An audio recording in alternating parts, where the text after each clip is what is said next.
Hi everyone, I'm just here with Claire O'Brien, the none other than Cobber Dobber Doo, close of business, or just Claire Bear. We're here at Netball New South Wales and we're just so lucky to be graced with your presence. Claire, how are you going? Obviously a nice new accessory that you've got with us. Just tell us, you know, all the fans back home, how you're going and just, yeah, how's things? Hi, Maddie. Yeah, I'm in 5 weeks now, coming into 5 weeks, which is pretty nice.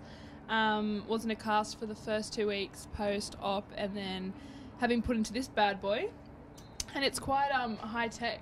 So pretty special. Yeah, well, it looks to be that way because obviously if we can see with the camera, it's got a bit of like a nice heel here. I mean, we know you're not that tall, but the heel obviously isn't for the height. Can you run us through how this works with the heel? So yeah, the wedge at the bottom there is just for keeping the foot, I should know this, raised, plantar flexed. Oh. And then each week the degrees of the boot just changes, so eventually it'll go to neutral, so 90.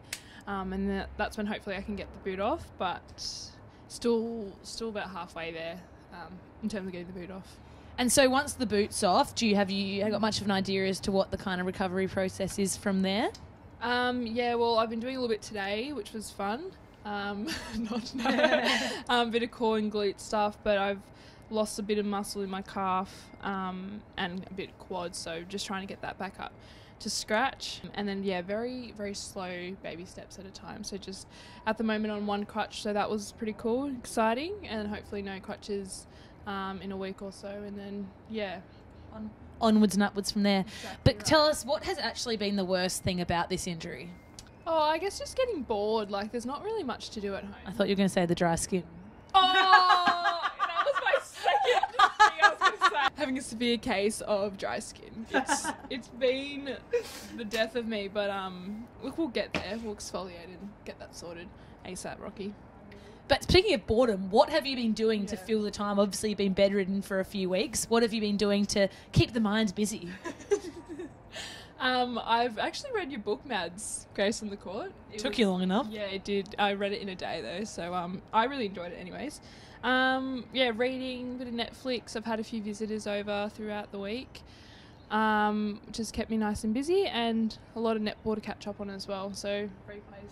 Absolutely. I was going to say, what have you thought of the kind of the last couple of games for the Swifts? It's obviously been quite hard to be watching from the bed.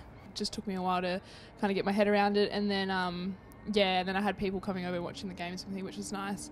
And yeah, it was just weird, like looking at you guys, and even when you guys were traveling and stuff, it was just weird being at home and not being with the team, but that's all good. So now, Claire, the last question. Obviously, Swifts are heading into our last game on Friday night against the Thunderbirds. Unfortunately, we won't be able to make finals, but what advice would you give the girls heading into this final game? Yeah, so the season's obviously finished very quickly, and it's been a long pre-season, a long season for us. So I think just finishing on a high would be a good way to go out. And because obviously people aren't going to see each other for a while. So to just play with freedom and enjoy it. Thank you so much, Claire, and thank you for your time today. It's great to see you again, and we wish you a speedy recovery. See you back better than ever in no time at all. Back to you, Carl, and the rest of the Today Show team. Thanks, guys.